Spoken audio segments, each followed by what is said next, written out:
Beef রেজালার খুব সহজ এবং ঘরোয়া একটা রেসিপি আজকে আমরা নিয়ে এসেছি। বিফ রেজালার জন্য মাংস ম্যারিনেট করে রাখছি। হ্যাঁ, এতে আদা রসুন বাটা 2 টেবিল চামচ, আর ধনিয়া 1 চা চামচ, জিরা 1 চামচ, আর দই দিয়ে টক দই আর লবণ দিয়ে মেখে ম্যারিনেট করে রেখেছি। কতক্ষণ লাগবে এভাবে?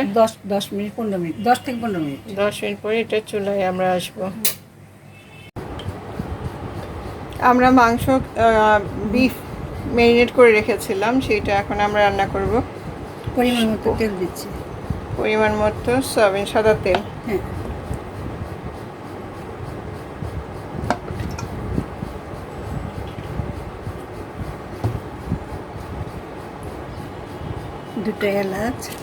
দুটো এলাচ দিলাম, দুটো তেজপাতা, 4-5টা লং, হ্যাঁ, গোলমরিচ, হ্যাঁ, সাদা এলাচ,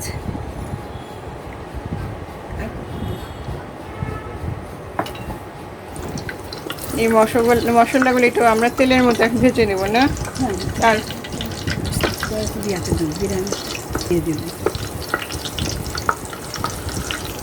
এই মশলাগুলো একটু ভাজা হয়ে গেলে এরপরে আমরা এখানে পেঁয়াজ কুচি দেব।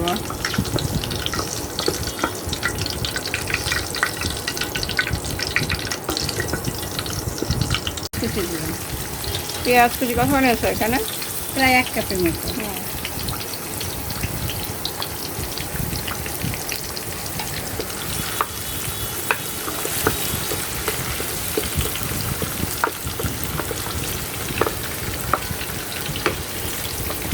পেঁয়াজে গরম মশলার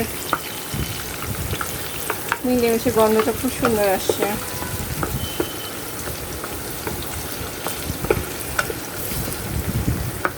কতক্ষণ ভাজবো এটা?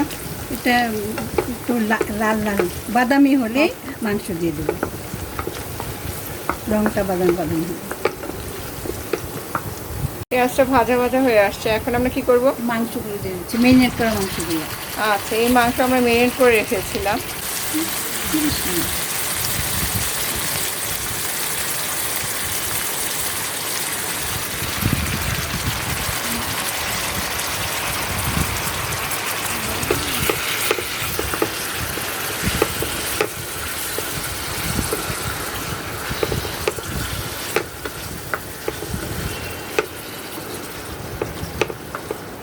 তেলের মধ্যে এখন মশলা তেলের মধ্যে ভেজে নিচ্ছি।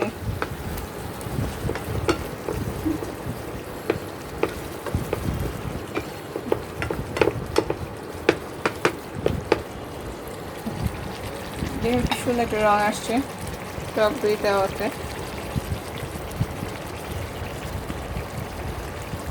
কতক্ষণ হবে এরকম? পানি বেড়ে ঢেকে দিব, এখন ঢেকে দিলে পানি বের হবে। আলাদা আর পানি দেওয়া হবে না।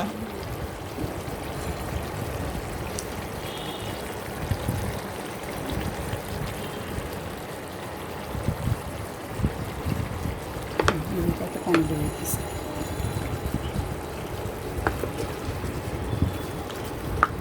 ভিউয়ার্স লক্ষ্য করুন, এখনই অলরেডি পানি ছাড়তে শুরু করেছে। এই পানিতেই সিদ্ধ হয়ে আসবে।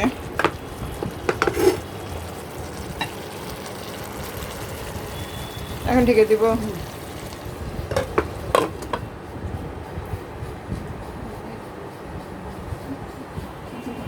রান্নাটা মাংসটা সেদ্ধ হোক, তারপর আমরা আবার আসছি। বিফ রেজালাটা এখন এই অবস্থায় বেরেস্তা দিচ্ছি, উপর দিয়ে বেরেস্তা ছিটিয়ে দিচ্ছি। আর কিছু পেঁয়াজ দেওয়া হয়েছিল খুলে খুলে, দেখতে পেঁয়াজের জন্য একটু লুকটা সুন্দর আসছে, খেতেও বেশ মজা লাগে।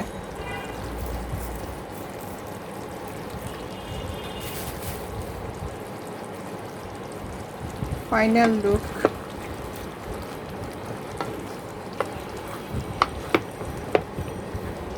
আপনি বাসায় ট্রাই করে দেখতে পারেন। সবার বাসায় যদি কোরবানির মাংস থেকে থাকে ওইটাতেই করলে আর মজা লাগবে।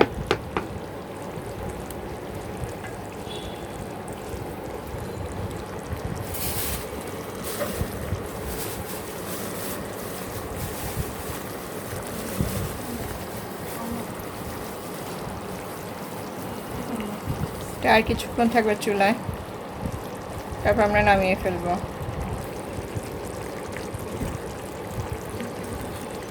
রংটা বেশ সুন্দর আসছে। আপনারা ব্রাশটায় ট্রাই করে দেখুন আমাদের রেসিপি ফলো করে।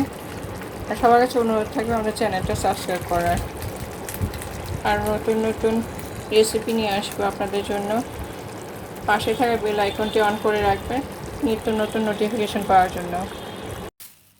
বিফ রেজালাটা আমরা এখন বেরেস্তা দিয়ে পরিবেশন করছি। পুরো রান্নাটা হয়ে গেছে, দেখুন দেখতে কি সুন্দর হয়েছে, খেতেও বেশ মজার হয়েছে। আপনি ট্রাই করুন বাসায়। এরকম আমাদের আরও অনেক রেসিপি আছে আমাদের চ্যানেলে, আপনাদের আমন্ত্রণ থাকলে আমাদের চ্যানেলটাতে ঘুরে আসার। আর আমাদের রেসিপিগুলো যদি ভালো লেগে থাকে তাহলে একটু লাইক কমেন্টস শেয়ার করে সাবস্ক্রাইব করার অনুরোধ থাকবে। পুরো রান্নাটা আমরা যেভাবে করি ঠিক সেভাবেই দেখিয়েছি, খুব সহজভাবে। আপনি ট্রাই করে দেখুন।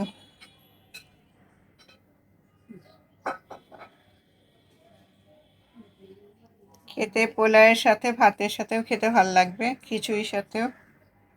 তবে পোলাওয়ের সাথে বা পরোটার সাথে খেতে আর বেশি ভালো লাগবে।